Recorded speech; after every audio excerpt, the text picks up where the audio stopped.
Well, hello there, my dear children of the apocalypse. How are we doing today? Welcome back to our 52 weeks of self-improvement and welcome to a very special video indeed. This is one of the first ones where we're not actually going to talk that much of self-improvement, and for the first time I think in the past 17 weeks of this year, we're going to actually have a look at an achievement. What I've done so far has been sort of pinpointing towards a direction. I've been trying to put myself and steer the rest of you onto a course that should lead to success. But what happened yesterday for me was a very unique day, a very tough day, but also a very exciting day, filled with a reward that I wasn't really expecting in at least one aspect at least. So what we've done for the past weeks of this year has been sort of creating this, checkpoint list or a upwards direction, and attempting a positive spiral of sorts to guide people into success. And as you know, I am an avid cyclist. I've been so for 5 years. Last year I started mountain biking, and I decided that this year I actually wanted to go back into competing for one season. So in January, I joined a team. I got a competition license actually. And then I had a particular surgery that I had to go through, and it sort of set me back for another 2 months. And I didn't actually start training until later in April. So I had less than a month to prepare for the very first race of the season, a race in cross-country mountain bike, which is actually extremely tough. It's challenging, it's very crowded, it's very action-packed, it's short, intense. It's a lot different from the races that I used to do when I was still doing road cycling. Now, I don't want to bore you with the technicalities of different mountain bike races, but essentially you have cross-country marathon, cross-country cross-country short track, and cross-country eliminator, and I attended the latter two yesterday. Now, the cross-country eliminator was created in such a way that all the men were basically grouped into one giant bunch, from the semi-professionals to some of the guys are much younger than me. And with my fitness, with my preparation being very, very scarce, I knew that I didn't have a chance, but I joined it regardless because I wanted the experience. I have to say that one was extremely fun and one that I'm looking forward to for the next season. However, the other one, which is the cross-country short cup, this is extremely interesting and exciting race. Essentially, we were in this beautiful town, and you have just about a kilometer-long circle that's dwindled through the center of the city with various obstacles placed, some wooden features, jumps. They will place some tires or logs to the floor you have to jump over, and then you have a significant portion of staircases which you're riding down, and they're narrow, and there's people all around, and guys taking photos.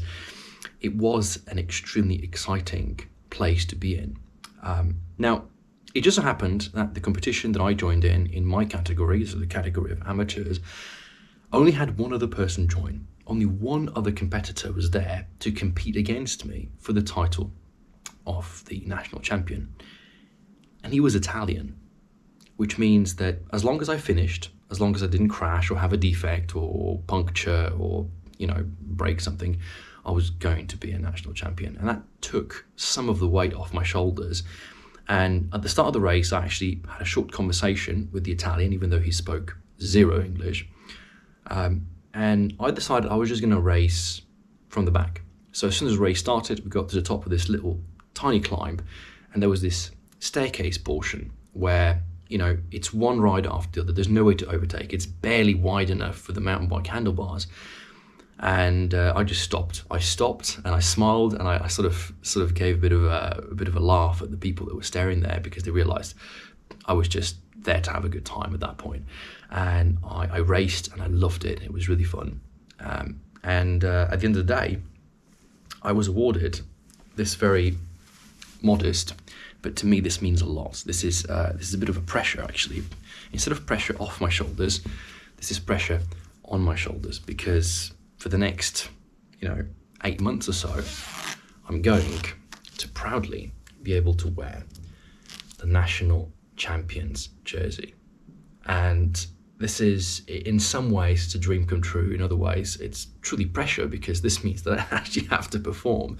So it's giving me motivation to go through and create a training process, to create a regime where I'm saying, okay, I'm going to ride a bike for a certain duration of hours or for a certain amount of days per week. And this ties in to a video that I'm going to do in a very short future. And I'm going to just give you an introduction period right now. I've always suffered from being a chronic procrastinator and just not getting things done, right? These videos I record now, I am trying to record them in bulk. That means tomorrow is Monday, all right? I'm recording this video on Sunday. It's coming out later today. Tomorrow is Monday. I already want to do 1, 2, maybe 3 different videos on different topics and have them prepared so that when the time comes where I have to actually get the video uploaded, most of the job is done. And if there's something else that comes up, right? If there's a family emergency, if there's, if I have to go travel somewhere, if it's a job thing, then I can do that and not stress out about not having produced the video. And what I started using back in, I believe, late October or early November was an application on my phone called Microsoft To Do. And it's an application that's also on your Windows. I have it on my phone, and I've been using it to track different types of objectives, right? I create different lists. So I will say, for example, I have a list for quotes. Every time I'm reading a book, I find a good quote, I'll put it in there. It serves as almost like a journal, even though essentially the app is made for tasking, for saying tomorrow, 1st of April, whatever, I'm going to do task 1, 2, 3, 4, 5. I've also segregated the month into weeks. Every month has 4 weeks, and every week I try to set a certain amount of tasks. For next week, maybe it's clean the car, vacuum the floor, do 5 workouts, these types of things. And then I also have a big goal list, which is for 2023, which one of the other things I've put in there actually has been to win a cross-country race. That has been a goal of mine for a long time, to win a race. And I didn't win it yesterday.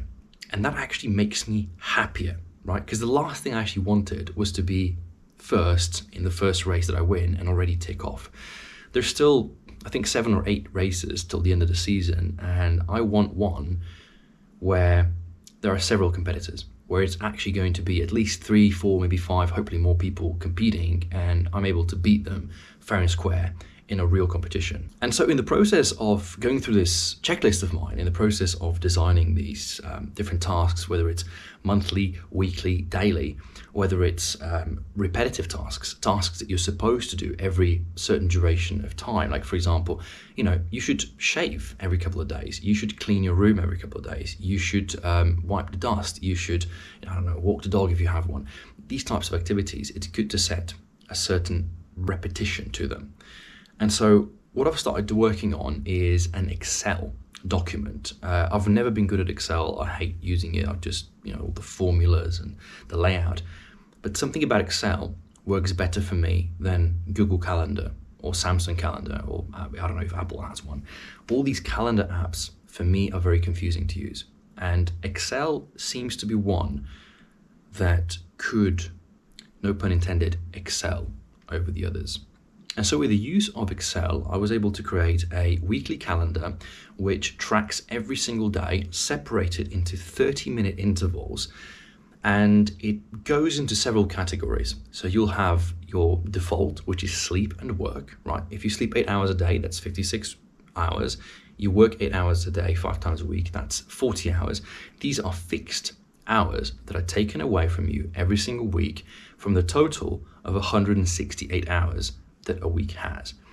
And then you have your body, right, your mind, and your miscellaneous tasks. In my case, also projects, because I'm working on several different things at the same time, from podcasts like the Doom Time, from the English course I'm designing. And there's a lot of this that has to be, segregated throughout the week, spread out throughout the week, so that it makes sense. And what the Excel sheet actually is able to do is it takes a look at all the 30-minute interval breaks that you have not assigned any particular activity to, and it calculates the amount of total wasted time. And it was surprising for me to see just how much time I'm personally hemorrhaging every single week from not having planned activities, because you wake up and even though you have half an hour of time during which you could squeeze a workout or maybe do a meal prep, for the next 2 days. Instead, you sit there and you scroll TikTok, or you're watching videos on YouTube.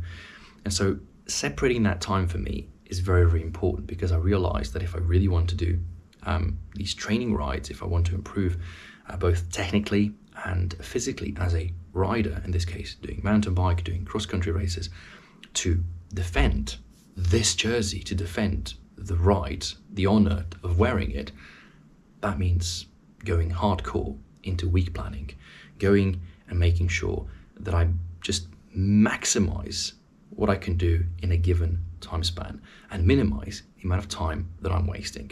What you should take from this video today is that baby steps will create this beautiful, beautiful line of progress.